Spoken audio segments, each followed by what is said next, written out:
Oh, welcome, psychosocial world. What's up, this is Nick? Hey, I'm about to post this quiz, and I was looking at the questions and adapting them to what we have done so far. The summer quarters, right? We haven't gotten to as much content with the 8 week quarter, um, and because I don't have the in class element, I'm like, oh, I don't know if I've emphasized enough. So I wanted to do a quiz review video. Encourage you to watch it all.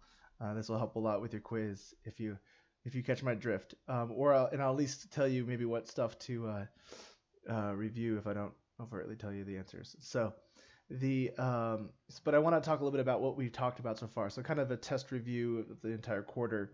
I prefer it if you guys are all with me right now, asking me questions. It's my bread and butter, that conversation dialogue. But I will do my best to talk to myself. Okay. So we start out with therapeutic communications. I've done extra videos on therapeutic communication. I do want to go over with motivational interviewing as far as being prepared for this quiz. I would be familiar with OARS, okay, and be really familiar with that darn CT acronym with the listening for change dialogue, right? Desire, ability, reason, need, commitment, taking steps, right? Listening for those statements. Be really familiar with that before the quiz and familiar for it because it's a great tool when you start hearing those. And you're like, 'cause I hear that all the time. Like, I know I really should be beautiful. And I hear should. I know that I'm on the right track because I'm hearing that change talk, right? I'm not going to, like I said, I'm not going to get them to pinky promise to me they're going to change their life at the end of the conversation. I've just moved, right? I've moved this topic up in their head. I've allowed them to start thinking about change. So for that's all I'm gonna say about motivational interviewing. Verbal judo, I'm gonna post just a document that I just Googled. The thing that I've struggled with, and people struggle with this in my classes, is because when I did this curriculum, I'd read his book, and I'm rereading it now because it's excellent. So read the book Verbal Judo by George Thompson. I listened to it on Audible. It's fabulous.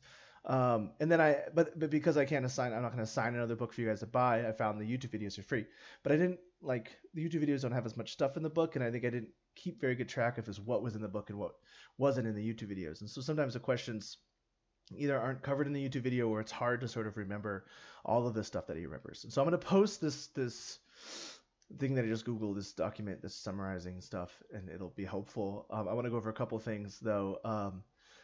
Let's see.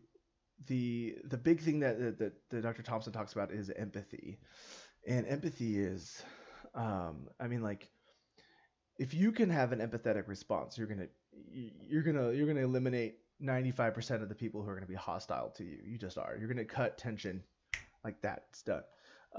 And so this is me now. I'm gonna talk about my theory, and I'm gonna merge it with Thompson's. Empathy takes two things. There's two things, right? And there's a difference between sympathy and empathy. Sympathy is I know that it sucks for you, and I'm glad it doesn't suck for me. And that's about as far as I'm gonna go, right? Man, that sucks for you, right? Too bad. Um, Whereas empathy is like that sucks for you, and it sucks for me thinking about how much it sucks for you. Like I'm trying to experience what you're experiencing, or at least I'm trying to come to a place where I have experienced a similar thing, right? I'm seeing things through your eyes, right? And empathizing doesn't mean you agree with them, and that's a Thompson theory, right? If you're talking to if you're in a forensic nurse and you're talking with somebody who's committed heinous crimes, right? You don't have to agree with what they've done, but when you empathize with their perspective, does that make sense? And it makes you a good nurse, and it helps you avoid conflict with them, and allow for that the relationship to be therapeutic. Okay, even when it's somebody who the things that they've done are heinous, right? You're in that situation. So empathy requires two things, in my opinion. The first thing is imagination, right? You have not experienced everything that everyone has experienced, right? So you're not going to know what they're going through. Two, their experience of what is happening is going to be different than what your experience of a similar thing. Oh, I lost my grandmother too when I was 7, and I know exactly how you feel. Nope, you have no idea how they feel because they feel differently than you do. And so you have to use your imagination. You have to understand and try to understand what they're going through, even if you do have similar experiences. Using your similar experiences is a great tool, right? You're going to say, well, when something similar happened to me, I can kind of think about what that was like, man. And it really, if it's like, well, it wasn't that bad for me, then you've already lost the empathy. You're like, man, I was able to get through that just fine. I don't know what your problem is, right? You've already lost empathy. you should be trying to realize how hard it is for them, right? Empathy a lot of times is realizing that they're going through a hard time right now. It's rough for them. Okay, the second thing is investigating, figuring out what's going on, getting information, asking the client about their experiences. And with those two things, you're going to be able to empathize almost with everyone. And the way that you can convey this is simply by empathetic responses. Okay, by the ors, by the reflections, by the summarization. Let me try to understand what you're saying to me. Okay, let me see if I'm gonna say back to you what you said to me, and you tell me if I'm on the right track. If I'm not, please correct me. Okay, that's incredibly empathetic. Incredibly empathetic. When Dr. Thompson talks about when you approach somebody, give them three things. Give them who you are, why you have the authority to be where you are, and what's in it for them to be compliant during this interaction. And this works for everything. This works for, I don't know, making dinner, and I don't know. But for any nursing situation, if you're going to come into a med surg room, you're going to go get so-and-so's. You're trying to give so-and-so his meds. You're trying to give his vital signs. You're trying to do whatever. Go in and say, hey, my name's Nick. I'm your nurse for today. I got a couple things I got to do, but I can be really quick if we can go through them, and that way you can get, that way you can get ready to see the doctor today. And I know you're interested in discharging soon. Okay.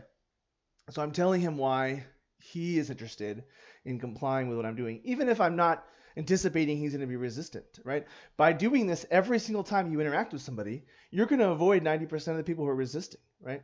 If you come in and say, here, hi, my name is Nick. Can you give me your arm? What? Why? Who are you? What are you doing? Right? I'm on the phone right now. Can't you see I'm busy? Right? Maybe that's 1 out of 10 people. But if you start with, hey, if we can do this, I know you really want to talk to the doctor, but the doctor needs this information first, then he can come see you. If you give them that first, then you're not even gonna know who's resistant because you've completely avoided it. Does that make sense? I'm gonna make sure that I address that as much as I wanted to. Okay. Yeah. And so, you're so really coming in and saying who you are, where your authority comes from, what you're doing there, and why you're doing it, and what's in it for them, kind of a thing. Okay. Let's see.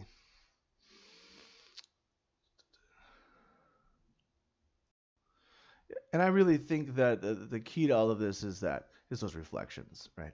When someone says something to you, you repeat it in your own words, emphasizing how you're trying to understand what they're saying. Okay, interpreting the underlining meaning, and that those reflections are key. If you can get good at reflections, that's the only thing you get good at in my class. Then I've done my job for sure.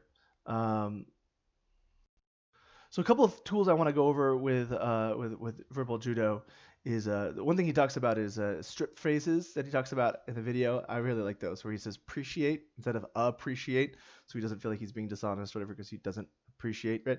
Someone comes up and it's like, you stupid idiot, what do you think? It's like, well, I appreciate that, but listen, right? I love that. I love that filler. I love it's so. I mean, it's such a neutral thing. It's like a buffer. It's like this basic. It takes away the acidity or the pH of the situation. It's such a you're putting yourself in a position where you're not going to be judgmental, and it's so good. I appreciate that. I understand what you're saying. No, you're not saying I understand how you feel. I understand what you're saying. I understand. Listen. Right? You're just giving something. Understand is difficult. Don't say I understand how you feel. I know exactly what you're going through. Don't do that. But appreciate. Appreciate is perfect. I love that. Those strip phrases are so cool. Thompson talks about paraphrasing in a way that's very similar to motivational interviewing. I think that they have the same spirit for sure. And like I said, empathy is a way that you're really going to cut through that tension. When you're talking about the five, I think this was one on the paper. I'm not sure if people were able to get to this or not. There's kind of this 5-step hard style that he talks about. Okay, and this is especially when you're trying to gain compliance, right? And this is on the document that I'll post. Or the website I'll link to. So you just ask, right? And I know that nursing we say don't ask, tell. Okay, you can ask, you can tell nicely. Like, sir, come here for a second. No, don't say come here. Sir, I am going to take your blood pressure. Let me see your arm, right? I haven't asked, but I haven't sort of pushed my weight around either. Okay, I haven't given them any reason to be like, like, what are you doing? Who are you? What is this for? Right? I think asking is okay. I think there's a difference between Hi, sir. Is it okay for you if I take your vital signs right now? Give me 30 minutes. Okay. Well, you're a busy nurse and you don't have 30 minutes. You need it now, right? So you needed to not say it like that. But especially with somebody who's escalated, asking can give them some power, and that's okay, right? So asking can be useful, especially if you're going to go through these 5 steps. Okay. So ask, politely tell whatever you want to do. I think with de-escalation, asking can be a useful tool.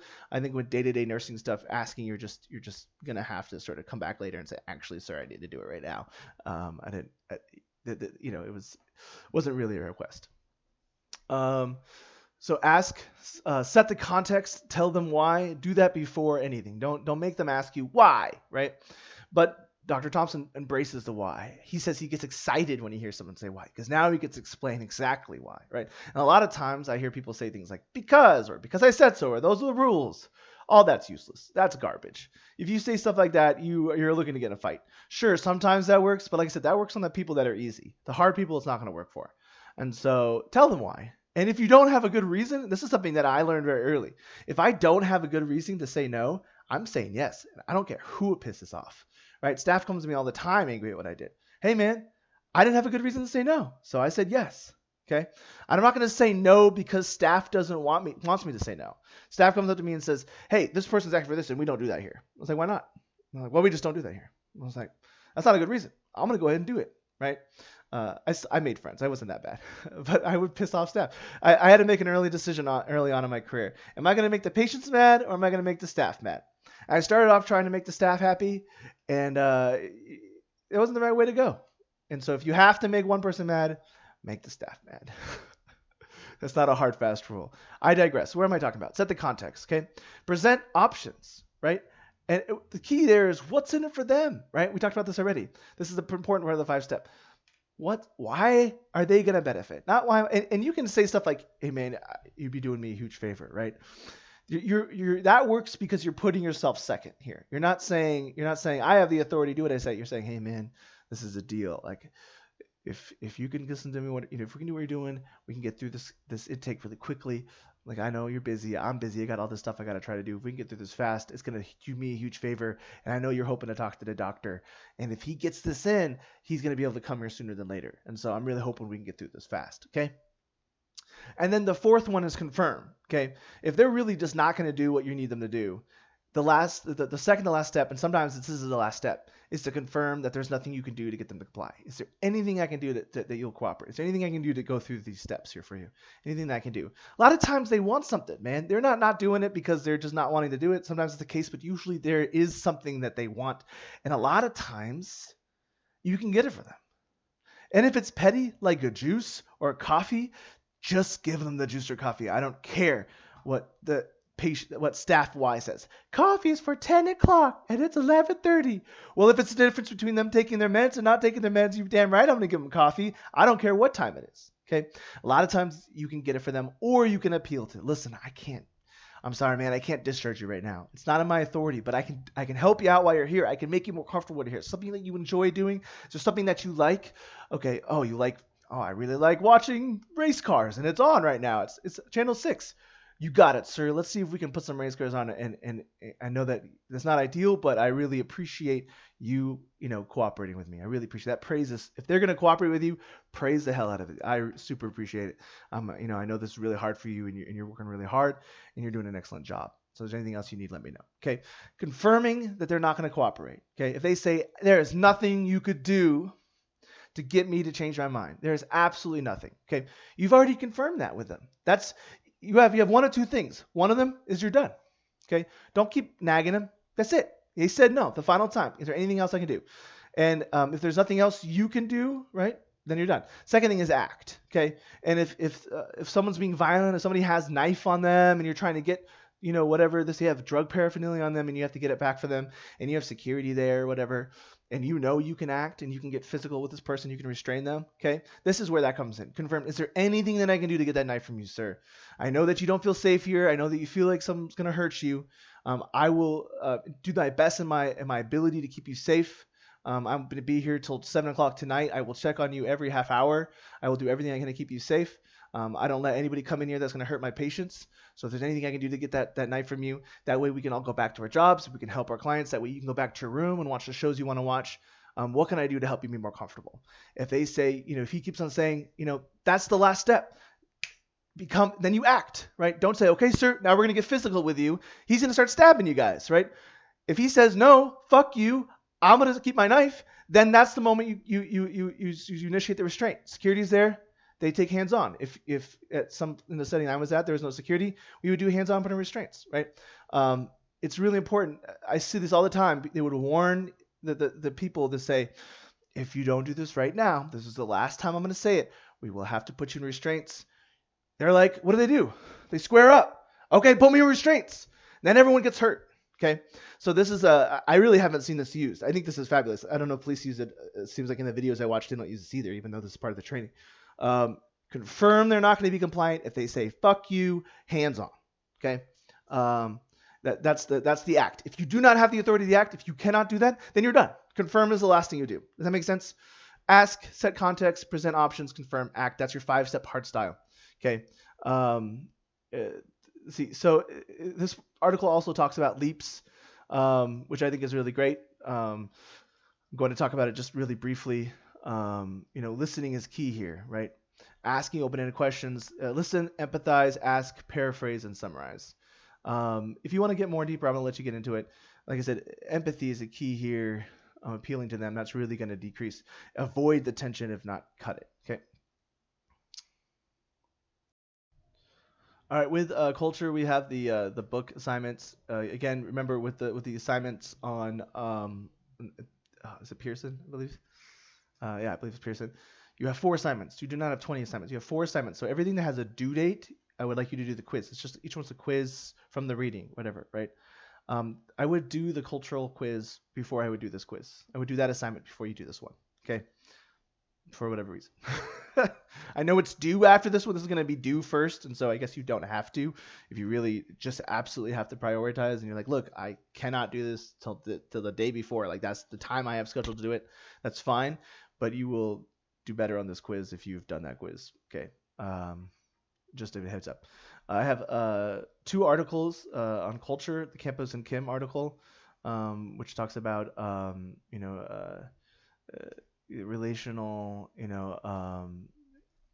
family, sort of the individualism versus, collectivism in kind of Caucasian American versus East Asian versus Latino. And I love that article. I know it's not super easy to read, but I think it's super cool. I'm very interested in that. And it talks about just the different forms of. I think collectivism is very fascinating. So that's why I'm making you guys read it. But there's an interesting idea of this relational mobility that we have. There's this interesting that Americans have this. I'm gonna love you from afar, right? Okay, you're not good for me. You're toxic, whatever. Even though you're my mom, wife, child, sibling, grandma, whatever. So I still love you from that relational mobility, whereas you don't see that in those other cultures, which I think is very interesting. And so that's a concept that I think is important for you to understand, that relational mobility, the idea that we're able to come and go in relationships sort of seamlessly, whereas other cultures, and that's with friends and families, other cultures, they have their family groups, they're very tight knit, they don't lose them, they don't accept, right? There's sort of the in-group perspective, they don't necessarily accept outsiders as easily, right? That certainly varies by individual culture, and I've only seen Latino families and East Asian families be very hospitable, and so I don't mean to say that they are mean to outsiders, but there's there's not just like, oh, now you're family, right? That mobility is, they're not as mobile in the sense that they're close people stay close, and everybody else to sort of get in it. It's difficult. It's mostly saved for family members. Okay. The other one is the fictitious, that's the right word, disorders in Latin populations, and I really like that article too. That was very interesting, and I think that the key here is, and I don't want it to be the perspective of different cultures are wrong or bad, because cultures are so important. Culture is such a huge part of health and healing. But what do you do when the culture is telling the population to participate in an activity that is potentially harmful, right? And there's a lot of I can think of like circumcision, like female circumcision. It's a cultural, right, exercise that is very harmful. Okay, so how do you interact with people of this culture who aren't doing it right to be harmful. They're not doing it necessarily to hurt other people. They're doing it because it's a part of their culture, right? And so I think it's important for us as nurses to immediately think culture and cultural practices, including healing practices, are inherently good and good for them. Okay, and good for them. So it's important for us not to think they need to adopt our way of thinking as far as healthcare in order to be healthy. No, if you do that, A, it won't work, and B, they won't be more healthy. Their culture is what keeps them healthy emotionally, socially, etc. Okay, but sometimes there's these practices that are harmful. Okay, suck and fontanelles I think is a very interesting one, and I think I like it because it seems very innocent. Like it just comes from just there isn't an understanding of the scientific nature there, and so the ways that they try to cure it, okay, come down to they're very fundamental, right? Pushing up against the palate here, hanging the baby upside down, hitting their feet. I mean, it's like if I was a mother in a culture where we didn't have access to information about dehydration, I probably would do something similar, right? Because I would want my baby to be better. It comes from a very sincere place, okay? And so how as a healthcare provider do you intervene here? You cannot say you got to stop and do this. It's not going to work. There has to be a negotiation there. That is so important. And a lot of times you're encouraging them to continue with the safe practices, even if you don't think they're effective. Who cares, right? As long as they're safe, negotiate in their safe practices that are cultural, right? And then include a little bit of the science stuff, okay? Hey, yeah, if you feel like if you feel like these teas, okay, help with the suck and fontanelles, and as long as it's the teas, there's a great for the baby. Yes, it's really important that they drink a cup of this a day, whatever, right? Because that's going to help with the hydration to a point too. Also, they need to drink this much water, okay? Cultural plus the modern. Does that make sense? That negotiation is the only way you're going to work. I can almost get anyone to agree with me. I'm a big guy. I'm persuasive. I can know how to appeal to people. I can get you to agree to do anything. Okay. And of course you're students, and so you have to do everything I say. But if you are my clients or my children, and not my children, my clients, I cannot get my children to do anything. But my clients, I can get them to do anything. However, I can get them to agree to do anything. But once they leave my office, if I've had to talk them into it, which I can do, they will not do it. They will tell me they will do it, and they will not do it. So you will likely get these women, right, in the Latin families, they're probably not, you're not going to debate with you. They'll be like, okay. And then they'll go and not do it, right? So you can probably talk them into agreeing to it, but you're not going to get them to do it, right? And so there has to be a negotiation there. If you have not negotiated, they will not do it. I hope that makes sense. The last thing I want to talk about is the LGBT. I really was hoping to get an interview with you guys. I have an awesome guest that I have coming. He's came in once before. He represents the Odyssey Youth Movement, and that is such a cool organization for LGBTQ youth and young adults. Absolutely adore what they do. That community is so important. When we talk about mental health a little bit more next quarter, we talk about the risks that LGBTQ population is at increased risks for mental health disorders, including increased risk for suicide. We talk about what goes into suicide, that idea of aloneness, right? That loneliness, that perceived belongingness, right? Community is the cure. Community is absolutely the cure. If they do not feel alone, if they see that there are people around them, okay, then that will cure that. That literally will cure that component. And that's an essential component of suicide. We're not going to talk about this. I guess I am a little bit.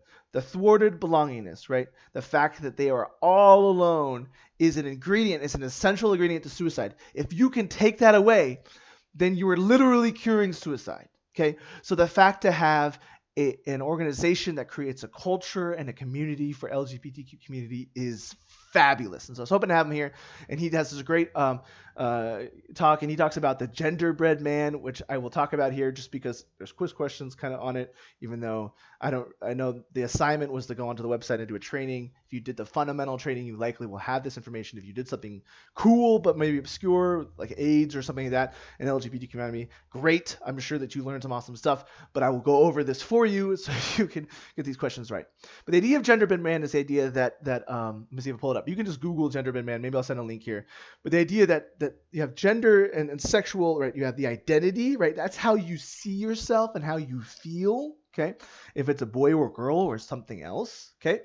and then you have the attraction. What kind of person am I emotionally and romantically attracted to, boy, girl, or something else, right? And then you have sex, which is your physical anatomy. It's what you were born with, and there's certainly intersex. People are definitely born with ambiguous genitalia or both genitalia, right? It doesn't mean, boy, I mean, it drives me crazy when it's like, oh, there's two genders. Don't you get it? No, there fucking isn't. I'm so sorry. I didn't mean to get. No, there isn't. Sorry. I hope your kids aren't listening to this. There isn't, right? People are born with intersex genitalia. So there are multiple. Oh, that doesn't matter. I'm sorry. I digress. If you want to debate this with me, I will debate this with you, and it'll be fabulous, right? Put it on discussion board. Say, Nick, fight me verbally or on discussion board. We won't do it. Yeah, I'm sorry. I digress. But the sex is what you were born with, okay? And expression is how you choose to manifest yourself. My wife watches this show. I don't remember what it's called. I can't watch it. I can't stomach it. It's not my style, right? But there's a character in it, and this character is homosexual, right? It's a man, but he identifies as a man, but he expresses himself as a female. He wears feminine clothing and a dress. I thought that was a very interesting character that the show presented.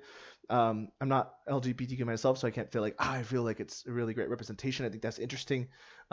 Students who identify more, or maybe who are LGBTQ, can maybe tell me what that show is and if they feel like that was an appropriate representation. But I think it's interesting that he is a male, identifies as a male, but expresses himself as a female. And then genderbend men makes it so it's not binary like that. It's multiple. It's multifaceted. So I want to say something because I got a little bit emotional there. Everyone has their own opinion, and that is fabulous. Have your own opinion. If we all had the same opinion, life would be fucking boring. It would. Opinions are fabulous, are absolutely fabulous, okay? And so it's important to have different opinions, and if you have an opinion that really conflicts with this, like you don't see the value in it, okay, that is okay. That is absolutely your opinion. Personally, I might challenge that a little bit, especially as a healthcare provider. But the truth is, you absolutely must work with this population. This isn't like another everyone has the option not to work for Planned Parenthood. That's totally your decision. Okay, so you do not have to. If you're absolutely against abortions, you don't have to do abortions. Working with LGBT community does not fall under that. You have to work with LGBT community. And if you're arguing with somebody about their gender expression, you are in the wrong field. I'm sorry to say that. If you cannot work with LGBT community, you cannot be a nurse. You do not have to agree with people that you work with. I work with pedophiles, right? I do, right? I'm not trying to compare pedophiles with LGBTQ community, but it's an easy example because I do not agree with their lifestyle, but I do not I do not treat them poorly. Does that make sense? I am ethical and I am appropriate. Okay.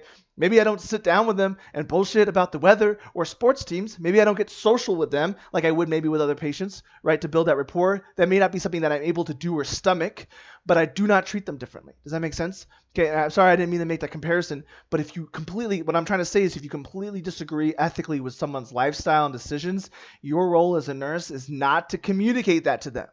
Your role is to heal and to help them with whatever the presenting issue is there. Okay, if the presenting issue has nothing to do with their gender expression, then you cannot and may not address it. Okay? All right. Oh, I'm so sorry. I did not mean to get that. But it's good. And if you're really upset with me, thank you. Please be upset with me. Email me individually and let's have a dialogue about it. Let's create a phone call. Even better yet, put it on a discussion board and have the conversation publicly because they are important to have. And we do not know our biases until we try to express them. And if you do it with me, it's very safe. If you do it with an LGBTQ community teenager who already feels isolated and estranged, then that is dangerous. So please, if you have these biases, talk to me about it and let's figure out a way we can deal with them. You can continue to have your beliefs and values and convictions and be an appropriate and culturally sensitive nurse. Does that make sense? I hope that helps. I hope I'm not bumming you guys out. Oh man, what am I trying to talk about here? I'm trying to talk about this quiz. Okay, so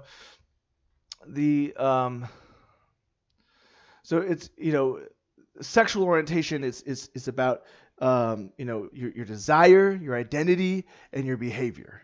Okay, it doesn't necessarily have to do with your relationship history. It doesn't have to do with your past, what you've done. The sexual orientation is about how you choose to act, right? How you choose who you are attracted to, and how you personally identify. That goes into orientation. Okay, hope that makes sense.